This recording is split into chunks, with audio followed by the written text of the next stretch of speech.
Assalamualaikum warahmatullahi wabarakatuh. Selamat sore kepada Bapak dan Ibu yang telah bergabung dalam webinar kelas fotografi Akademi Disability dari Yayasan Peduli Kasih Anak Berkebutuhan Khusus yang berjudul Food Photography. Jadi nanti kita akan belajar tentang teknik dasar untuk dalam memotret makanan supaya makanan itu terlihat lebih menarik dan engaging. Jadi baik bisa mulai dari memilih alat yang tepat, terus memilih pencahayaan yang benar, dan sampai mengeditnya seperti apa. Jadi bagi yang memiliki bisnis makanan, keahlian fotografi ini bisa mendatangkan semakin banyak pelanggan. Jadi seperti itu. Jadi saya Rohadatul Aisy berperan sebagai moderator yang akan memandu jalannya acara hari ini.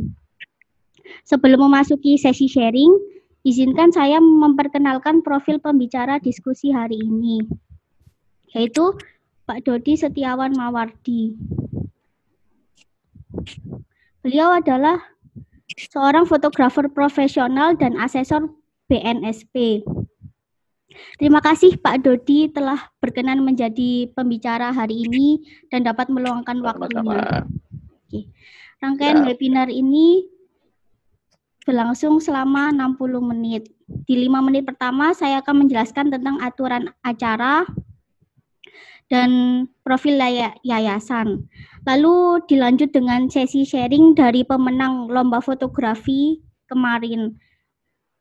Dan dalam waktu 30 menit, Pak Dodi akan menjelaskan materi tentang food fotografi dan beberapa menit terakhir adalah sesi tanya jawab dan sesi penutup. Baik, saya akan menjelaskan tentang aturan acara selama webinar berlangsung. Yaitu pertama, peserta diharapkan untuk memute suara di layar masing-masing yang terletak di pojok kiri bawah agar sesi webinar berjalan dengan kondusif. Dan yang kedua, selama sesi webinar, peserta dapat mengetik pertanyaan di fitur chat. Oke. Selanjutnya tentang profil yayasan. Yayasan Peduli Kasih Anak Berkebutuhan Khusus didirikan pada tanggal 4 April 2012 dengan tujuan mendukung partisipasi aktif anak berkebutuhan khusus melalui peran orang tua dan masyarakat. Yayasan Peduli Kasih selalu melibatkan peran orang tuanya selain ABK-nya sendiri. Jadi Yayasan Peduli Kasih bukan merupakan tempat terapi ataupun sekolah. Kegiatan Yayasan Peduli Kasih ABK selama ini berlangsung di dalam shelter ataupun di luar shelter. Namun karena COVID, jadi selama ini kegiatan berlangsung secara online dan offline. Kegiatan online-nya itu seperti sekarang, webinar Akademi Disability. Dan yang offline itu kita mengadakan konseling, kreativitas wirausaha, dan persiapan panti. Jadi berikut adalah kegiatan-kegiatan yayasan yang selama ini lakukan. Jadi supaya untuk mendukung pemberdayaan ABK dan orang tuanya dan mengenalkan kepada masyarakat sehingga timbul lingkungan masyarakat yang ramah ABK.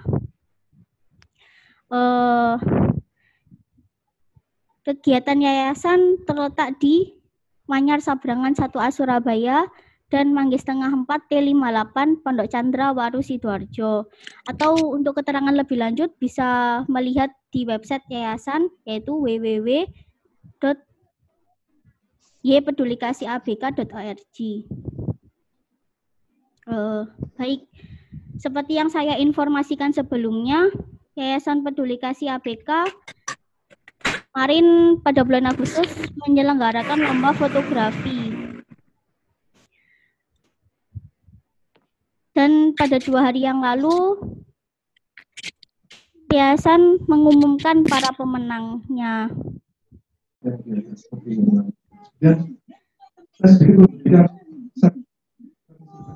Jadi pada hari ini yayasan mengundang para pemenang untuk sharing. Jadi selamat kepada para pemenang yang telah berpartisipasi dan para peserta juga yang telah berpartisipasi dalam lomba fotografi. Dari situlah saya mau jadi semakin ternyata Allah itu ketika ingin hambanya untuk bisa sembuh, apapun itu bisa. Berikut adalah juara-juara dari lomba fotografi. Jadi saya akan membuka sesi diskusi dari para pemenang lomba fotografi. Yang sudah gabung sepertinya ada Pak Rahmat Marwanto yang beliau juara 2 dari lomba fotografi.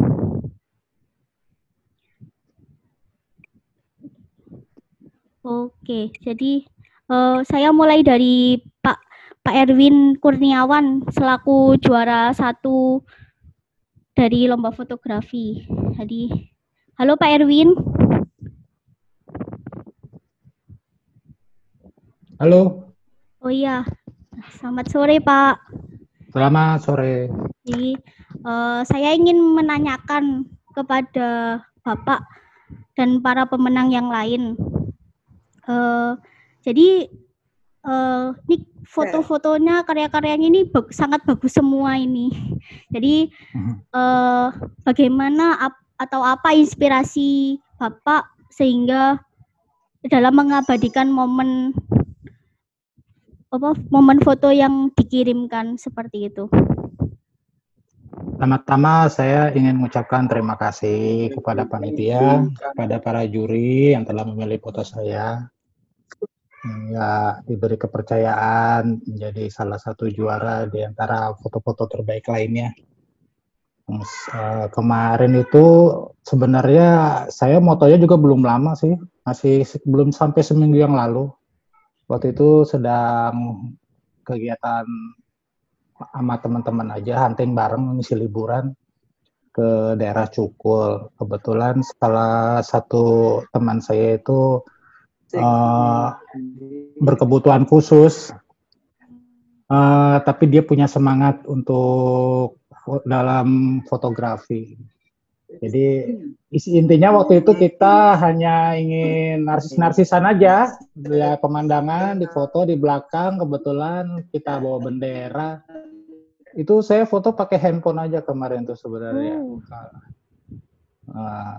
Udah pada saat saya pulang dari acara jalan-jalan itu, saya lihat ada pengumuman lomba, hari terakhir itu saya kirim. Ya alhamdulillah bisa dapat di sini. Itu Mbak, jelas baliknya. Jadi apakah ada teknik yang digunakan dalam foto ini atau seperti komposisi, pencahayaan atau edit? Kebetulan itu kan matahari terbit ya Mbak ya. Jadi pada saat matahari terbit saya hanya memposisikan ada matahari cahaya di sela-sela kiaknya itu kan. Saya minta dia ngebelakangin aja, saya ngambil siluet aja. Karena supaya untuk menonjolkan pemandangan dan memperjelas benderanya itu merah putihnya. Gitu aja Mbak. Saya nggak pakai teknik-teknik macam-macam, moto juga pakai ini apa auto aja di handphone.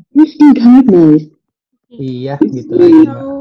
Terus saya ingin menanyakan ini yang terakhir, apakah menekuni hobi fotografi dari lama atau boleh di-share tentang pengalaman fotografi? Kalau hobi udah lama, karena hobi saya sebenarnya ganti-ganti. Ikut main fotografi itu udah hampir 8 tahun. Dan memang beberapa kali ikut lomba-lomba gitu di beberapa perlombaan, Mbak. Jadi ya mungkin ada sedikit pengalaman untuk lomba-lomba gitu, Mbak. Siap. Terima kasih Pak atas sharingnya. Iya Mbak. Oke. Baik, selanjutnya saya ingin bertanya kepada Pak Rahmat Marwanto. Halo Pak Rahmat. Halo, semangat sore semuanya. Selamat sore juga Pak. Ya, kedengeran ya? Kedengaran Pak. Oke. Jelas. Ya.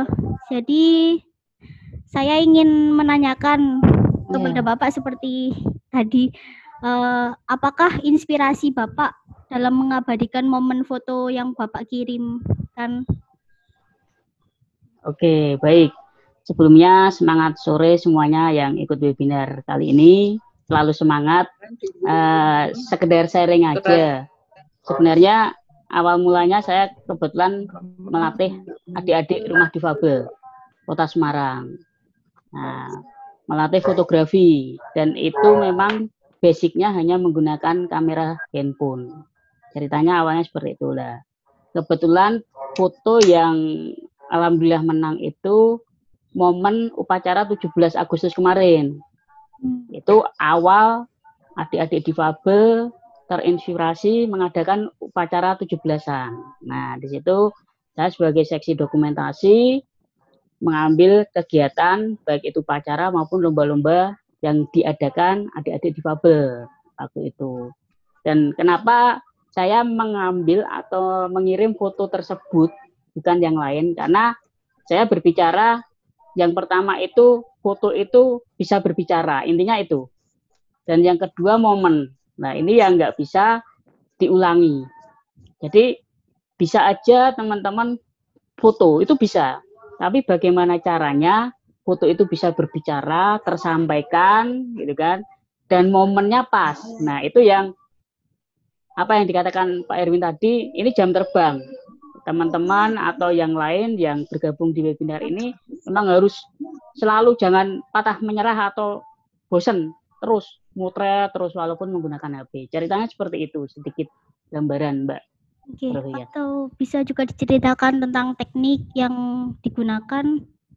Ya, kalau sebenarnya tekniknya itu hanya foto menggunakan HP, posisi landscape, karena memang itu saya kalau memotret itu ciri khasnya bukan hanya objek, tapi background yang saya juga perhatikan.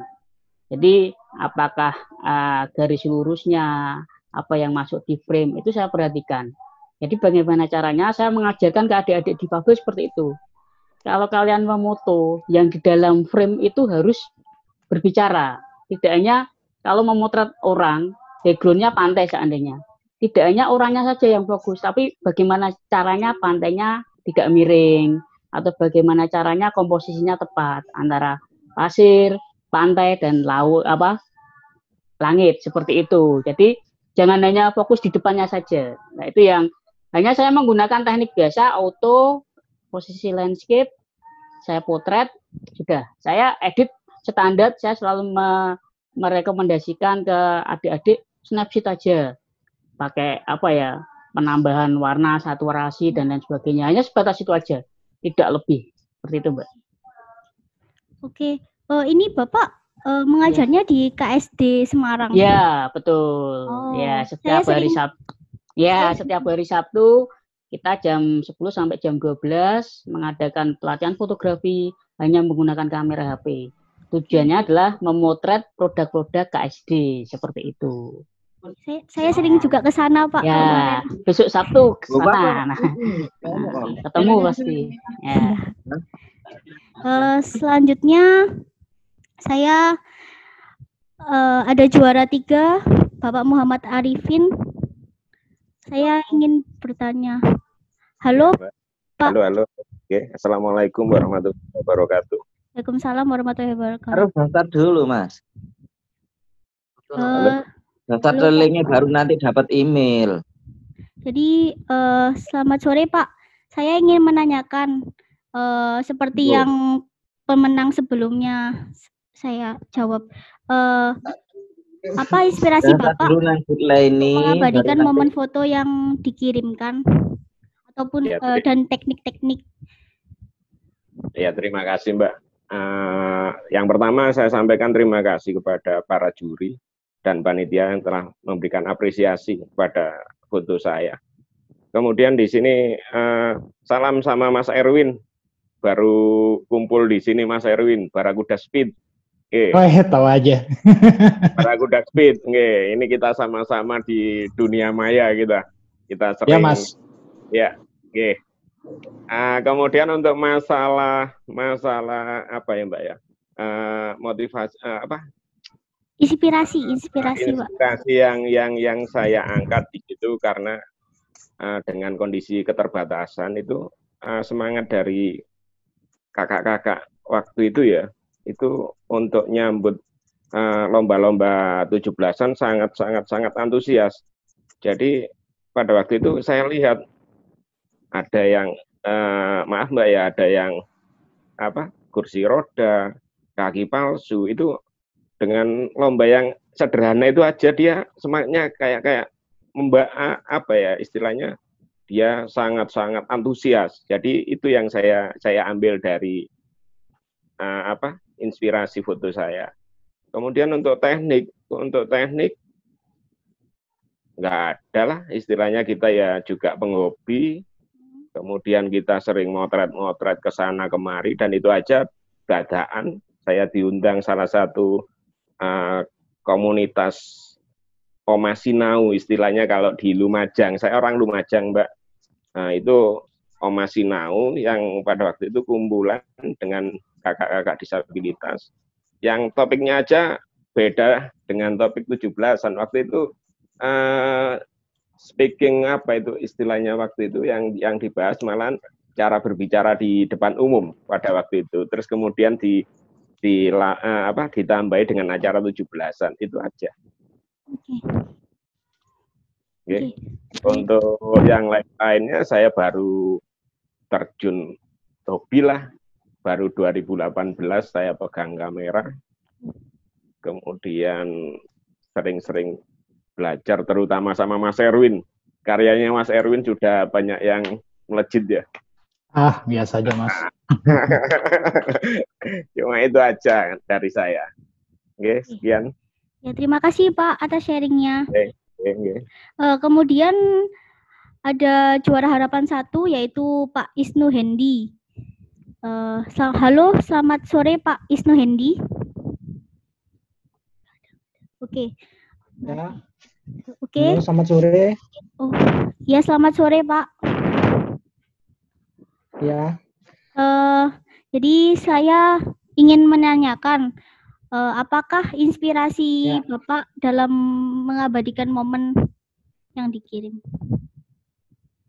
Dan sebelumnya saya baik, dalam kesempatan hari ini saya ingin mengucapkan terima kasih kepada moderator Rohatul Aisyah untuk mempersilahkan saya mengikuti webinar ini hari ini. Untuk inspirasi saya, karena judulnya ini, saya itu keterbatasan tak mematahkan semangat. Jadi walaupun memiliki keterbatasan fisik, namun mereka ini tetap semangat dan kreativitas tinggi untuk bertahan hidup seperti orang normal pada umumnya, tanpa memperdulikan penilaian yang buruk bagi mereka, karena nasib itu ada di tangan sendiri, bukan untuk orang lain yang menentukan. Jadi seperti itu. Dan untuk teknik ini yang saya gunakan itu teknik freeze. Jadi untuk objek yang bergerak, ini misalnya untuk orang yang berolahraga seperti foto saya ini, di sini orang lagi bermain bola voli. Jadi seperti itu sih teknik saya gunakan. Oke. Terus pengalaman untuk komposisi saya gunakan pakai foto landscape. Itu aja. Terima kasih dari saya. Ya, terima kasih juga Pak atas sharingnya. Selanjutnya ada juara harapan 2 yaitu Pak Yudistian Zaki. Halo Pak. Halo. Halo, selamat sore. Selamat sore. Jadi saya ingin menanyakan 3 hal. Jadi inspirasi dan teknik dalam mengabadikan momen foto. Ya. Pertama-tama saya sangat terima kasih sudah diundang di webinar food fotografi ini untuk inspirasi saya dalam mengabadikan momen foto yang dikirimkan adalah mendokumentasi anak disabilitas pertama-tama turut berpartisipasi ikut meramaikan lomba foto yang diadakan YBK ABK. Yang kedua, menyalurkan bakat saya di bidang fotografi. Foto yang saya ambil bertemakan anak disabilitas dengan anak reguler, yang sama-sama tidak ada perbedaan dalam mengisi kemerdekaan HUT RI ke-75. Ya, itu inspirasi saya. Oke, baik. Boleh dijelaskan tentang teknik yang digunakan? Ya, pertama-tama foto itu sangat buram sekali. Jadi foto itu saya edit pakai aplikasi yang namanya Remini. Jangan ngajak saya ngomong, saya lagi pakai. Agar foto itu terlihat jelas. Yang kedua, pencahayaan. Untuk pencahayaan saya atur di aplikasi PixArt. Saya mengatur pencahayaannya tidak terlalu terang dan tidak terlalu gelap. Jadi saya mengedit fotonya nyaman dan jelas untuk dilihat. Untuk komposisi saya naikkan kurva sedikit. Itu teknik saya. Atau bisa ya.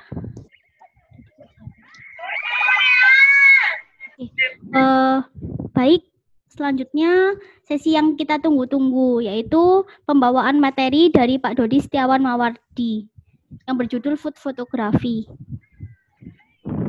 Pak Dodi dipersilahkan. Oke, baiklah.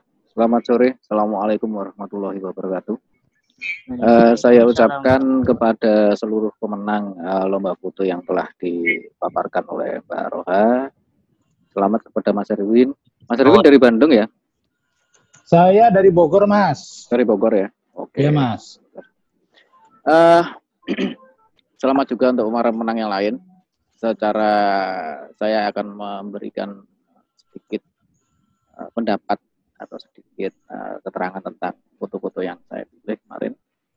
Secara teknis saya tidak begitu menekankan pada itu, tapi saya lebih memilih kepada isi foto, karena isi foto bagi saya akan lebih memberikan nilai lebih daripada teknis yang dipakai. Dan kebetulan foto-foto yang kami pilih sudah sangat akurat dengan tema. Jadi sekali lagi saya ucapkan selamat kepada para pemenang. Baiklah, saya mulai. Saya akan share screen. Bentar. Berbagi itu guys.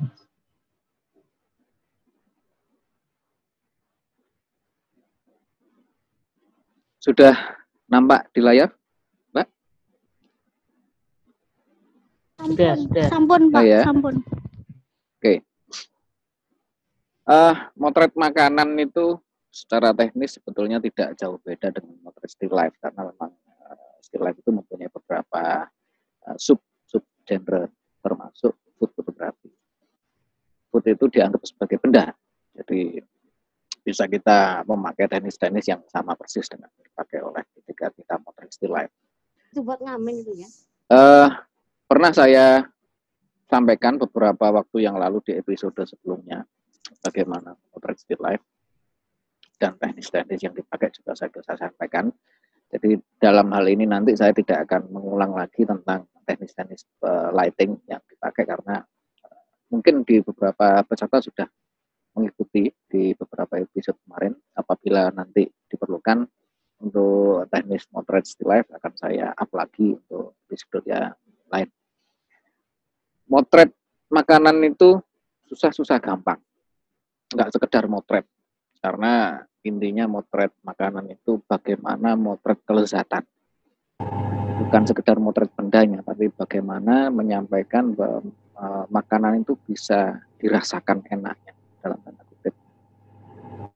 Ini sangat sulit karena ketika salah saja memilih lightingnya, salah meletakkan source, salah meletakkan titik fokusnya, maka pesan enak dari makanan ini akan sulit tersampaikan. Bagaimana ini akan kita lakukan? Baiklah, Kita ke slide berikutnya. Pertama yang harus disiapkan adalah studio kecil di tempat sampean. Nah, ini adalah gambaran singkatnya. Gambar saya ambil dari internet. Ini gambarannya. Penggunaan diffuser untuk menutup jendela, seandainya kalau Anda semua memakai source available light dari matahari dan memakai jendela sebagai sumber cahayanya, maka usahakan diberi sedikit diffuser, bisa kertas kalkir atau kain yang tembus pandang gitu. Kainnya putih, mungkin entah itu kerudung atau sebagainya, agar cahayanya tidak terlalu keras. Kemudian meja yang bisa dipindahkan secara fleksibel atau bisa dilipat supaya sedikit lebih ringkes untuk di ruangan yang kecil. Ini kan studinya kecil banget ya. Kemudian properti yang mudah dijangkau, letakkan jangan jauh-jauh gitu. Artinya supaya lebih termanage waktu, lebih efisien, lebih efektif. Kemudian background. Nah, background ini akan sedikit lebih beragam. Warna background akan sedikit menyesuaikan dengan karakter warna dari makanan. Karena memotret makanan Eropa, memotret makanan Asia, memotret makanan lokal, dan makanan lokal ini kan macam-macam. Antara Jawa Barat, Jawa Tengah, Jawa Timur ini berbeda sekali. Banyak sekali yang bilang sangat sulit memotret makanan lokal. Contoh, saya pernah mendapat klien motret pecel. Sulit bagi seorang fotografer untuk memotret sambal pecel itu supaya nampak lebih enak, karena sambal pecel itu warnanya coklat, salah tonalnya saja nanti ya non sewu saja akan mirip seperti kotoran bayi, jadi eeknya bayi. Jadi kalau kita salah untuk menentukan tonal, pencahayaannya peletakan juga salah, servingnya juga salah, maka bumbu pecel itu nampak akan seperti kotoran. Jadi ini sulitnya. Tantangannya adalah bagaimana memotret makanan-makanan yang berwarna coklat.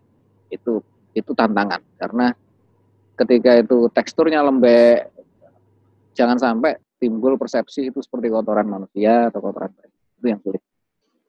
Kemudian peralatan ini perlu disiapkan untuk food stylingnya. Nanti akan kita lihat bagaimana food stylingnya, alat-alatnya saja. Kemudian reflektor nanti mohon diikuti kursor saya. Reflektor nanti akan kita letakkan berseberangan dengan arah cahaya, yaitu di sini. Jadi supaya area shadow-nya tidak terlalu kontras, gelap terangnya. Nah, reflektor dipilih yang berwarna cerah, entah putih, entah silver, seperti itu, ya pokoknya bisa memantulkan secara optimal. Karena kontras dalam memotret makanan sangat penting. Kemudian kamera, tripod, remote shutter seandainya kalau kita memakai shutter atau remote seperti yang beredar di pasar banyak sekali. Kemudian artificial lighting kalau diperlukan, macam-macam mereknya, bisa kodok dan sebagainya. Dan ini untuk editing kita siapkan komputer, bisa memakai Lightroom, bisa memakai Photoshop.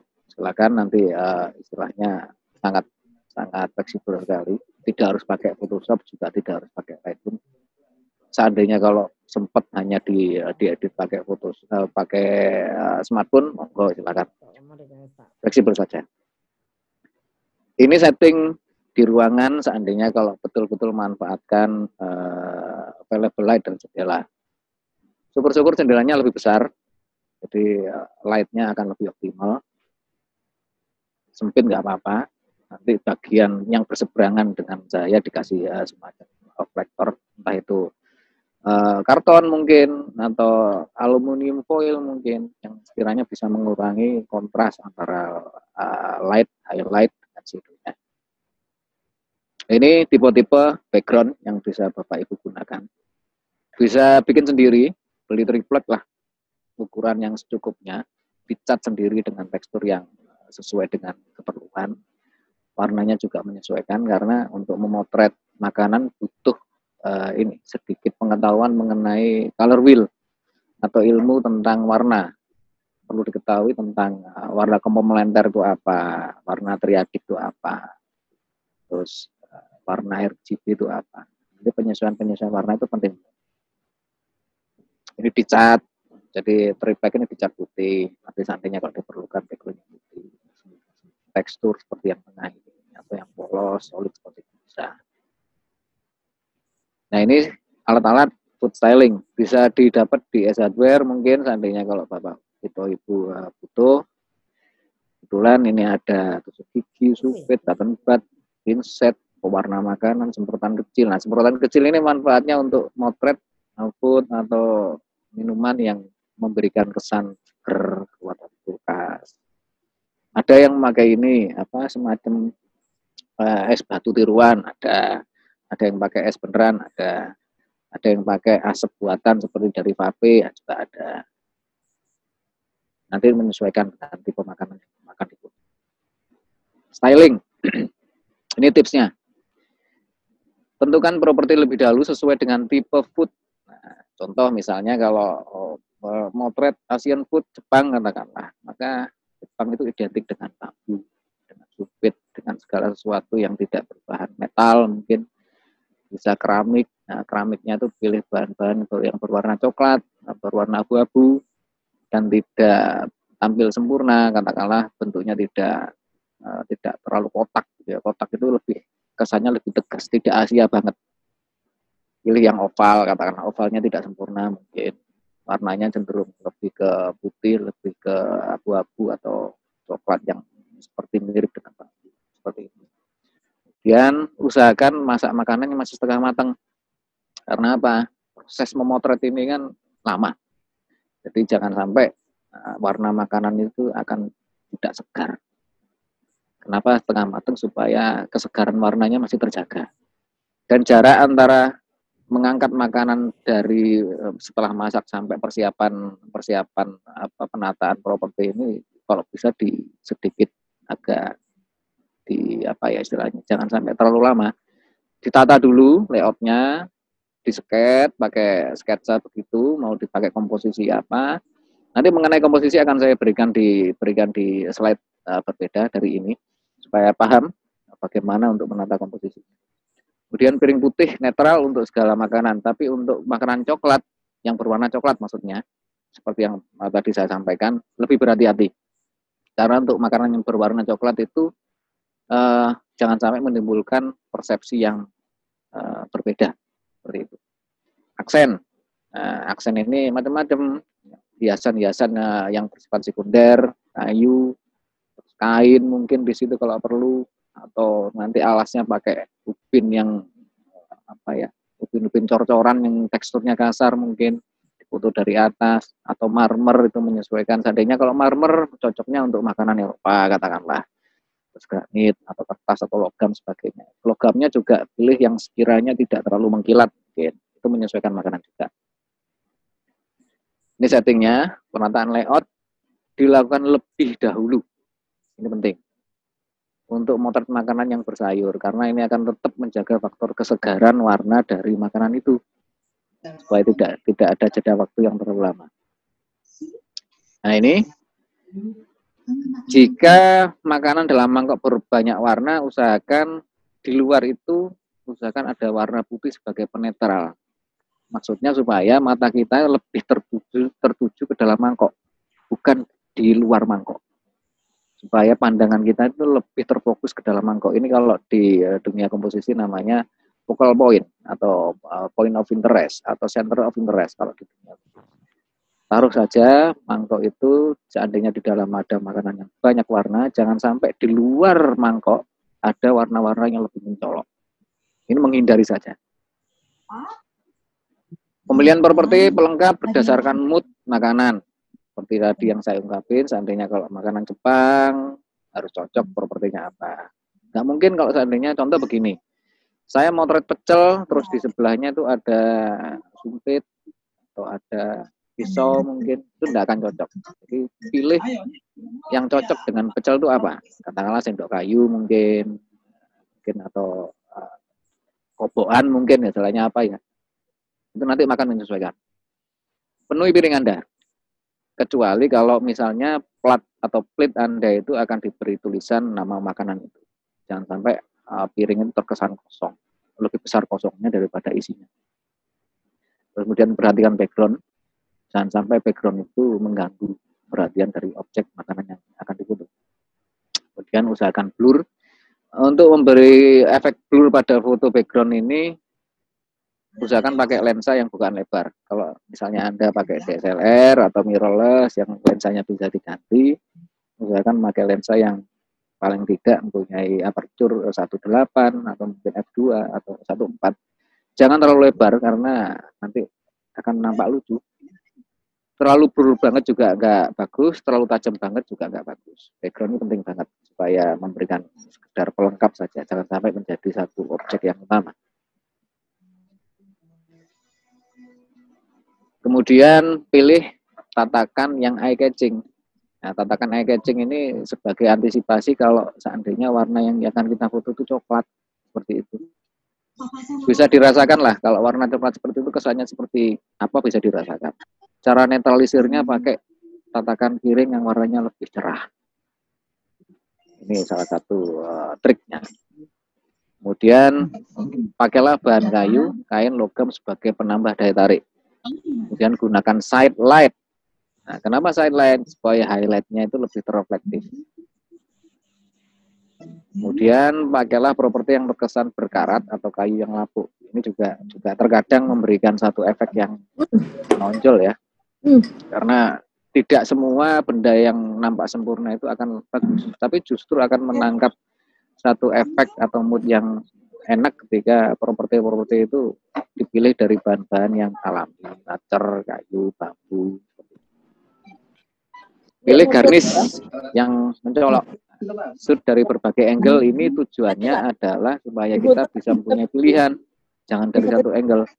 Caranya tidak memindahkan kamera, tapi dipindahkan saja layoutnya. Layoutnya dipindah-pindah. Katakanlah piring di kanan, kemudian kita pindah piring di sebelah kiri supaya mempunyai satu layout yang beragam. Nah ini tadi yang seperti saya bilang, background terkadang akan mengganggu pemandangan secara keseluruhan, jadi harus hati-hati. Bisa dari atas angle flat lay, istilahnya flat lay kalau sekarang. Nah ini para ibu-ibu yang mungkin sering ke resto atau ke kafe biasanya akan melakukan flat lay dulu. Jadi sebelum makanan dihabisin pasti akan difoto. Itu kebiasaan ibu-ibu sekarang atau anak-anak muda sekarang kan seperti itu. Tapi kalau untuk flat lay ini perlu diperhatikan mengenai penataan layout. Nah, penataan layoutnya bagaimana perlu diperhatikan. Habis ini akan saya berikan beberapa tips dasarnya untuk menatasi ya seandainya kalau di flat lay. Nah untuk tagging fotonya ini perlu diperhatikan fokusnya, kemudian exposure-nya, kemudian white balance. Ini penting banget. White balance ini akan sangat memegang peranan ketika kita salah menentukan warna, maka warna asli dari makanan itu tidak akan tersampaikan, akan terekod secara salah oleh kamera. White balance yang paling aman pakai Kelvin. Beberapa waktu yang lalu sempat saya berikan materi itu. Untuk memotret makanan, kalau seandainya di kamera Bapak atau Ibu ada fasilitas custom white balance, pilih saja white balance di angka 5.500 atau 5.000 atau 6.000 Kelvin. Itu akan netral warnanya. Exposure itu adalah komposisi penggabungan antara aperture, ISO, dan shutter speed. Beberapa waktu yang lalu sudah saya jelaskan juga. Kemudian fokus. Fokus ini adalah penentuan titik fokus di mana yang paling ditonjolkan dari makanan itu. Ketika kita salah menentukan fokus, maka food photography itu akan menjadi salah tersampaikan. Jadi katakanlah motret ada dua benda di situ, mungkin puding dengan sendok pudingnya. Fokusnya jangan di sendoknya, tapi di pudingnya. Jangan pudingnya yang ngeblur, tapi yang tajam adalah sendoknya. Berarti ini sudah salah. Ini adalah yang dimaksud fokus. Nah, ketika fokus, exposure, dan white balance ini disatukan, di sebelah foto ini mempunyai suatu kualitas yang baik. Maka ketika ditanya, kualitas foto yang baik itu bagaimana? Maka fokusnya harus pas, exposure-nya harus pas, dan white balance-nya juga harus pas. Ini syarat teknisnya. Penentuan fokus. Pemilihan area fokus bisa di bahan utama makanan. Contoh kalau saya misalnya motret penyet tempe, ini penyet, ya berarti fokusnya harus ada di tempenya, yang ada semacam toleran sambal. Jangan di garnisnya atau di kemanginya, jangan, tapi di tempenya, fokusnya di situ. Kemanginya mau diblurin, monggo silakan. Kemudian pastikan area fokus atau focal point ada kontras gelap terangnya. Nah, ini untuk menentukan bagaimana mata kita itu mengidentifikasi dimensinya. Sebetulnya dimensi mata ini kan sebetulnya mengidentifikasi kontras mata kita itu. Jadi seandainya kalau di situ highlight semua tanpa ada shadow, maka kita akan tidak bisa merasakan dimensi barang itu seperti apa.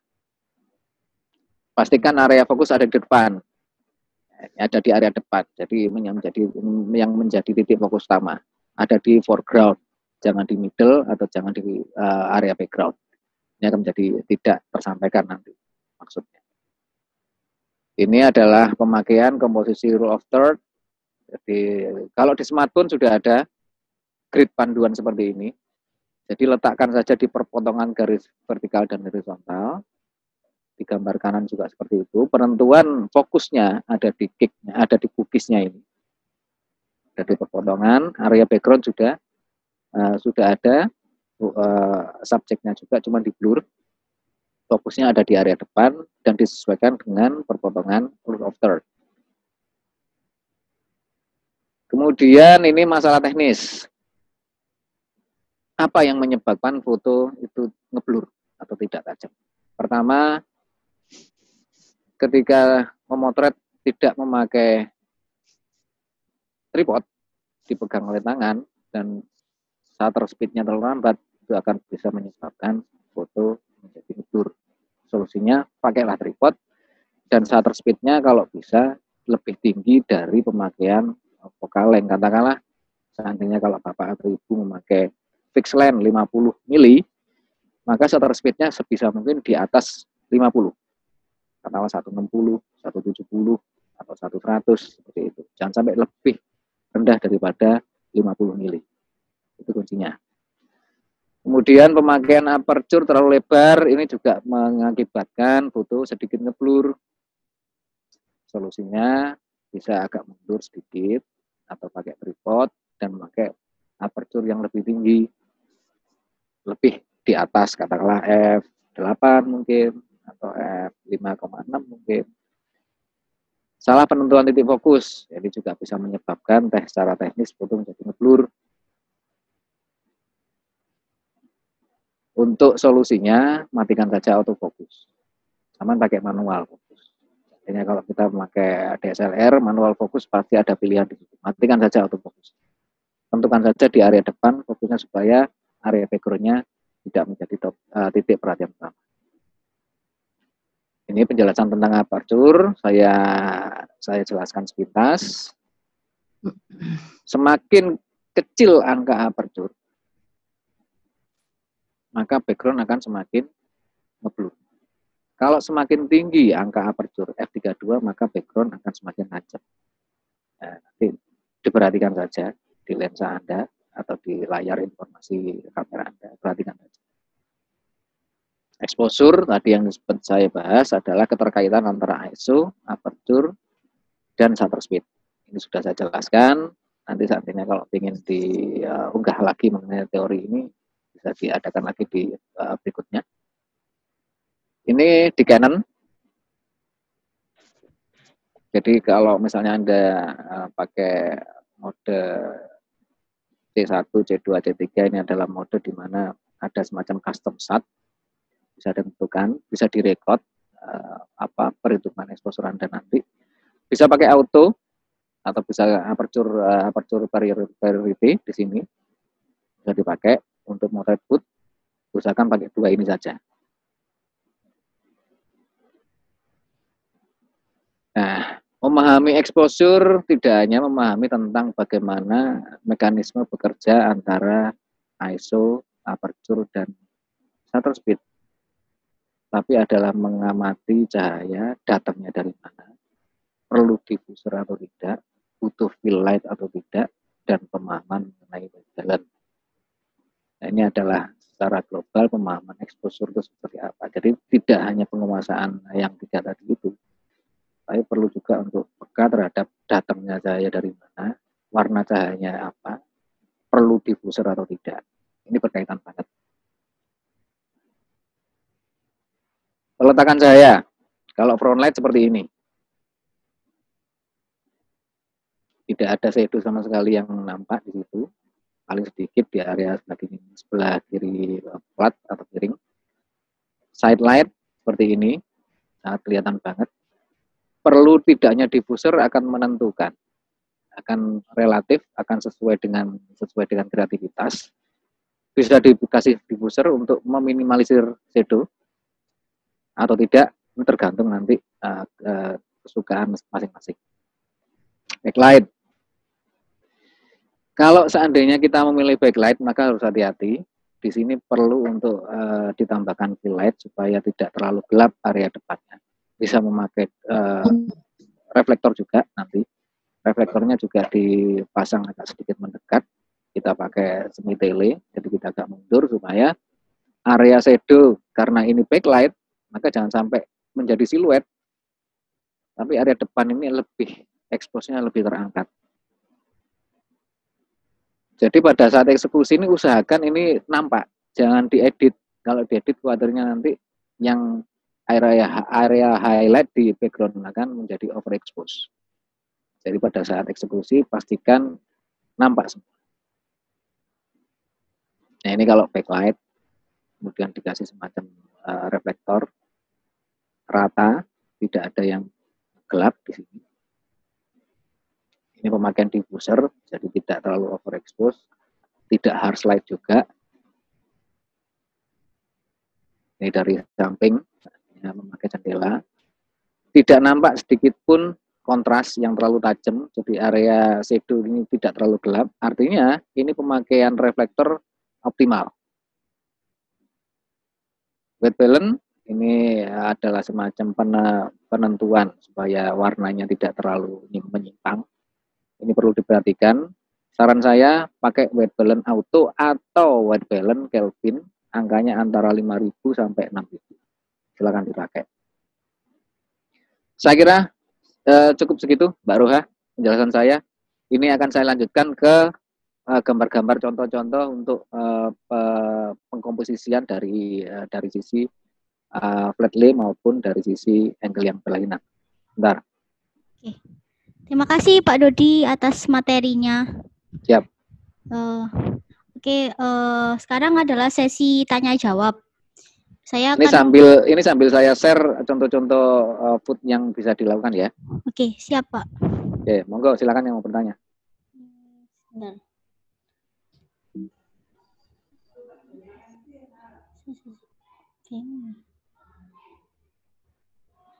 Ini ada dari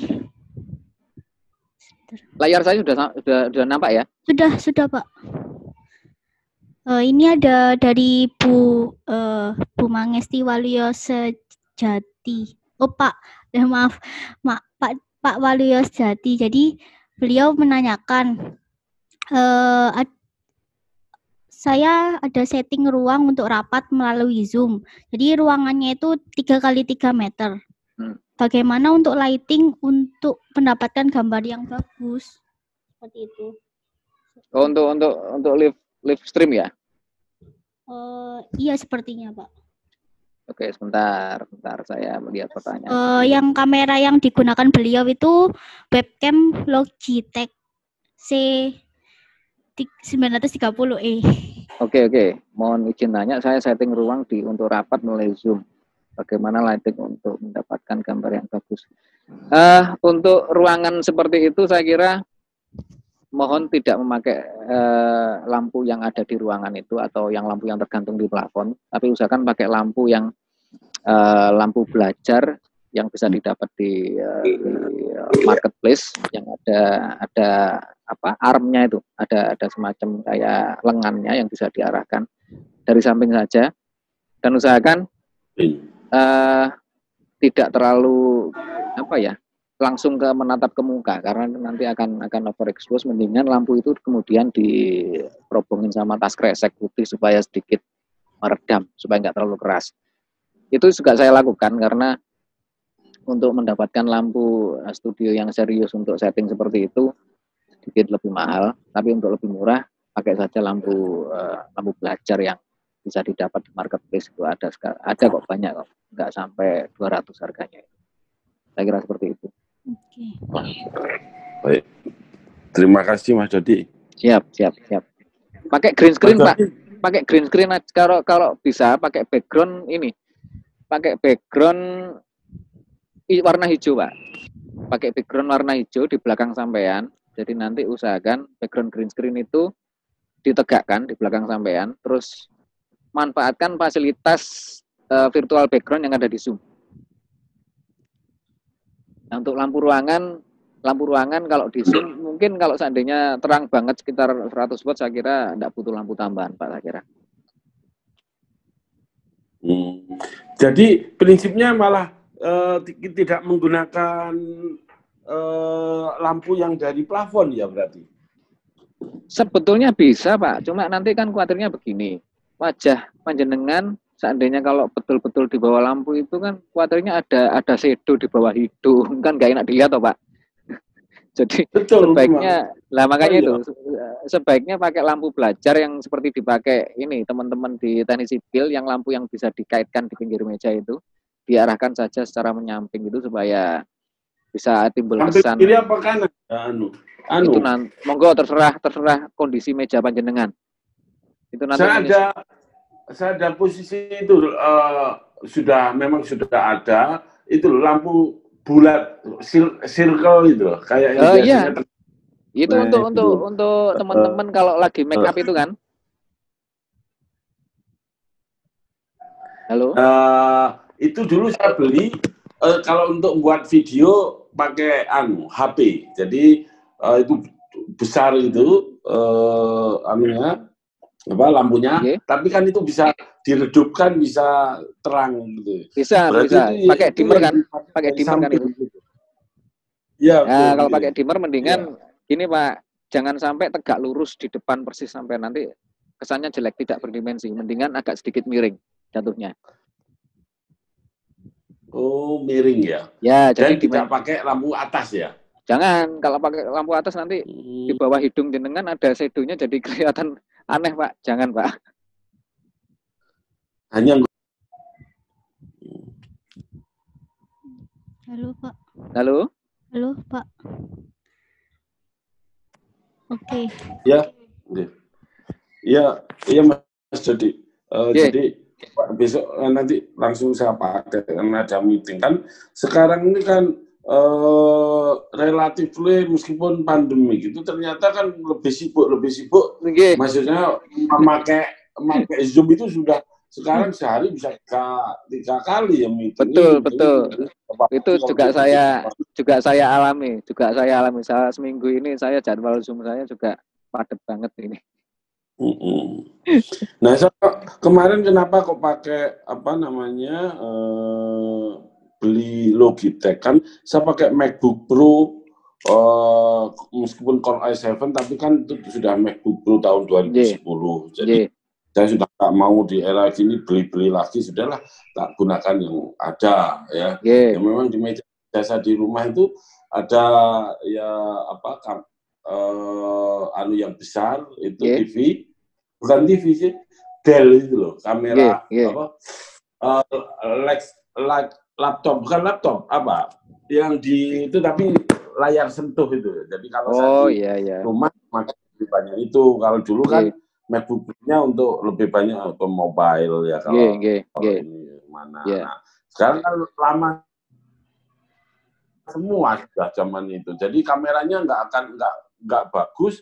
Sehingga harus disupport dengan lighting yang mencukupi sehingga mendapatkan gambar yang baik. Tapi kok ada bayangan ya di bawah kacamata Sam itu ada bayangan gitu loh.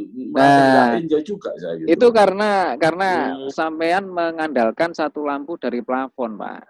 Jadi pasti nanti akan ada bayangan di bawah kacamata, di bawah hidung. Jadi nggak enak dilihat. Seandainya kalau Bapak punya lampu yang bisa di moving atau Mas Dodi, saya itu lebih enak Pak, taruh aja di meja gitu, tapi agak miring, jangan persis di depan, nggak enak dilihat nanti. Oke. Tapi nggak tinggi ya, selevel dengan kita, tapi dari iringan gitu ya? Ya itu nanti sesuai selera kalau saya, Pak. Saya biasanya agak sedikit lebih tinggi, miring supaya efek Rembrandt light-nya kelihatan. Jadi tidak terlalu terang banget, juga tidak terlalu gelap banget, seperti itu. Baik Mas Dodi. Langsung nanti akan dicoba. Siap. Oke. Terima kasih Mas Dodi. Terima kasih, kasih Pak. Nggih, sami-sami.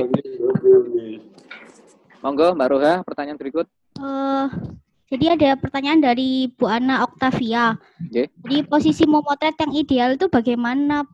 Posisi memotret makanan yang ideal itu bagaimana? Sehingga pesan yang ingin kita sampaikan dalam foto tersebut bisa boleh pakai lampu dari atas. Oke. Dari untuk ngapunten untuk yang mic yang lain mau di mute dulu Mbak Roha supaya tidak overlapping. Oke, dari Bu Ana. Posisi motret yang baik itu sebetulnya menyesuaikan dengan satu itu adalah luasnya area lokasi pemotretan. Karena kalau seandainya saya memberikan tips itu dan ternyata ruangan jenengan tidak memungkinkan, maka akan percuma. Jadi lihat dulu seberapa luas area pemotretan sampean itu satu. Sebaiknya motret makanan itu arahnya atau ketinggian sudutnya kalau bisa jangan terlalu mendatar. Usahakan minimal 30 derajat atau 45 derajat miring ke arah makanannya supaya ada dimensinya. Terus hindari untuk tidak melawan arah datangnya cahaya. Kalau backlight sih tidak apa-apa, cuma saya sarankan kalau memang terpaksa harus backlight, Ibu manfaatkan saja ini reflektor supaya tidak terlalu menjadi siluet. Nah ini supaya makanan tersampaikan ini kan sebetulnya tergantung makanan yang jenengan potret apa. Jadi seandainya kalau motret apa katakanlah donat begitu ya. Kalau motret donat itu fokuskan saja ke arah toppingnya mungkin, ke arah tekstur donatnya mungkin, jangan ke minumannya. Jangan sampai minuman pelengkap itu menjadi objek utama yang justru menarik perhatian. Perhatikan warna donatnya. Jangan sampai warna donat itu kalah sama pelengkap yang lain karena mata kita itu cenderung untuk melihat warna yang lebih terang. Jadi hindari saja properti-properti yang lain yang sekiranya warnanya lebih mencolok dari makanan yang kita foto. Nah itu dihindari. Itu saran saya. Begitu Mbak Roha. Pencahayaannya Pak seperti apa? Untuk pencahayaan menyesuaikan kondisi di tempat jenengan motret. Nah saya kan harus tahu dulu kalau misalnya pencahayaan yang lebih baik itu sebetulnya dari samping menurut saya. Dari samping saja, tidak dari belakang atau dari depan. Hindari dari depan atau dari belakang. Karena akan sangat flat banget. Mendingan dari samping. Itu yang paling sering dilakukan oleh beberapa fotografer profesional. Oke. Baik Pak. Ada juga pertanyaan dari Bu Eksna Yuli Prihatini. Jadi beliau bertanya, jika mau foto makanan dengan tipe piring atau mangkok yang agak lebar atau besar dari isinya, bagaimana agar terlihat pas? Nah, ketika ya ini sebetulnya adalah kalau ya mohon maaf saja adalah kesalahan mengenai penataan layout ya. Ketika makanan itu saya ambil contoh begini. Kita motret kuaci, tapi kalau piringnya terlalu lebar juga nggak pas. Artinya kita harus betul-betul tahu makanan apa yang akan kita foto ini volumenya yang enak seperti apa. Katakanlah kita mau motret donat tadi. Kalau donatnya cuma satu, kalau piringnya terlalu lebar untuk serving puding itu kan nggak cocok juga. Katakanlah kalau pun toh adanya cuma itu, maka usahakan di sekitar donat itu dikasih semacam hiasan kayak tebarin aja itu mesesnya mungkin kalau punya meses berwarna tebarin di situ atau donatnya di cuil gitu ya. Kemudian karena untuk motret donat nggak harus utuh karena kalau utuh itu rasanya kayak biasa. Mendingan kita harus berimprovisasi.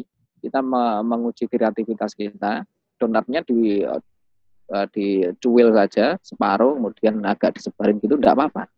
Justru tampilan-tampilan unik seperti itu akan membuat satu tampilan yang tidak umum, justru akan lebih menarik perhatian.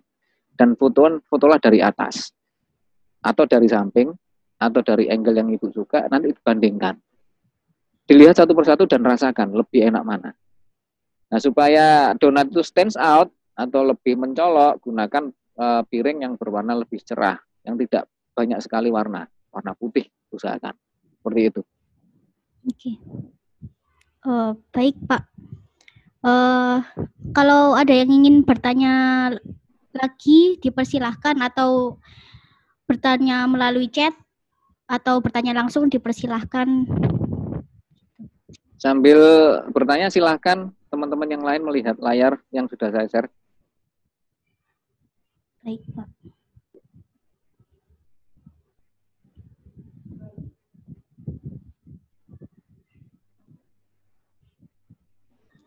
Oke, sambil menunggu pertanyaan, kita lihat contoh-contoh foto yang saya share di layar. Foto anggur ini pakai fill the frame, memenuhi layar. Mana yang menjadi focal point? Ini tidak diberikan secara pas, tapi kita hanya sekedar menyampaikan, oh ini foto anggur, kita penuhi frame. Ini adalah komposisi fill the frame. Ini memakai komposisi rule of third juga. Ini sistemnya pakai, teknisnya pakai light dari samping. Tidak memakai reflektor. Bisa Anda lihat sendiri bahwa di sini shadow-nya juga tidak terlalu tidak terlalu hilang. Masih shadow-nya terlalu gelap banget. Berarti tidak pakai reflektor, hanya dari samping. Penataan garnisnya, penataan hiasan daunnya juga disebar sedemikian rupa. Kainnya juga tidak sempurna. Jadi properti yang digunakan tidak harus sempurna. Bisa carut-marut seperti ini bisa, karena ini akan sangat menarik perhatian. Ini adalah istilahnya pakai komposisi juxtaposisi warna komplementer. Silakan Anda lihat sendiri pemakaian antara hijau dan merah. Bisa Anda buka nanti rumus warna komplementer seperti apa. Ini light-nya memakai dua, fill light dan key light. Tidak memakai reflektor.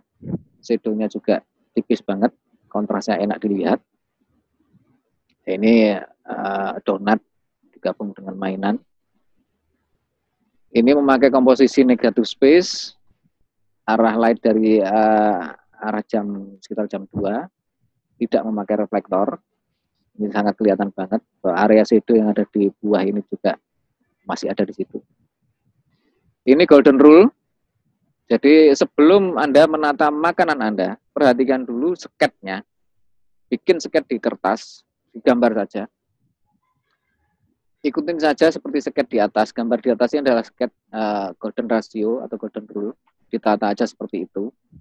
Kiri bawah ini pakai rule of third. Kalau yang kanan bawah pakai golden ratio atau golden rule. Tidak apa-apa. Penataan alas ini dari kain putih, ditata sedemikian rupa. Juga ditata tidak terlalu simetris, juga tidak terlalu balance, tapi mengikuti golden rule. Ini fill the frame. Warna juga sangat beragam. Ini intinya adalah menyampaikan tentang teksturnya si kue ini. Ini juga pakai golden rule. Bisa Anda lihat sendiri, yang menjadi pusat akhir dari golden rule adalah cake yang ada di nampan ini. Ini pakai rule of third, disebar kiri dan kanan secara diagonal. Light-nya dari arah atas cuma satu, tidak pakai reflektor. Bisa Anda lihat di sini. Area shadow-nya masih begitu nampak. Ini pakai golden triangle. Ini kalau masih di pohonnya, kita foto. Ngeblur ini pakai aperture sekitar 1.8 atau 1.4 mungkin. Akan ngeblur sekali. Dan ini adalah focal point-nya. Penentuan titik fokus ada di buah yang paling depan. Bukan yang paling belakang atau yang tengah atau di middle ground. Yang foreground menjadi penentuan area fokus. Ini penataan flat lay dengan memakai golden ratio. Ini pakai golden triangle. Mohon perhatikan yang ini. Ini adalah komposisi golden triangle. Bisa ditata sedemikian rupa. Seandainya kalau garis itu kita hilangkan seperti tidak tertata. Padahal kalau sebenarnya kalau garis ini kita terapkan, maka akan kelihatan banget ini adalah golden triangle. Ini komposisi, cropping, tentang roti dan sebagainya. Nanti materinya akan saya berikan ke Mbak Roha seandainya diperlukan. Ini pemakaian rule of third. Ini adalah komposisi panduan. Sebentar, ini saya zoom dulu. Nggak bisa di zoom. Sebentar. Nanti akan saya bagi ke Mbak Roha deh, supaya jadi panduan. Ini pakai simetri. Juga pakai leading line. Leading line seperti ini. Ini juga pernah saya berikan ke materi sebelumnya. Ini pakai rules of odds atau jumlah ganjil. Jumlah ganjil ini lebih enak dilihat daripada jumlah genap. Ini diperhatikan juga. Ini memakai komposisi field of frame atau pakai komposisi pengulangan. Jadi mohon dilihat, diperhatikan. Ini pakai komposisi diagonal juga di sini. Ada kesamaan bentuk di situ. Ini field frame juga ngopi, flat lay. Ya, ini fokus. Penentuan titik fokusnya ada di pertemuan antara madu dengan ini, kuenya ini, makanannya. Ada di area ini, tengah. Bukan di depan sini. Tapi di pertemuan antara madu dengan yang ada di toppingnya ini. Penentuan titik fokus. Jadi yang kita ceritakan adalah bagaimana madu ini ketemu dengan pancake. Ini flat lay, bisa melibatkan properti tangan orang lain. Lampu dari satu arah. Ini lampu dari satu arah, pakai rule of third. Ini rule of third juga. Ini panduan bagaimana menata layoutnya. Jadi bisa digambar lebih dulu di kertas. Seperti ini juga bisa. Saya kira seperti itu, Mbak Roha. Ini sudah slide terakhir.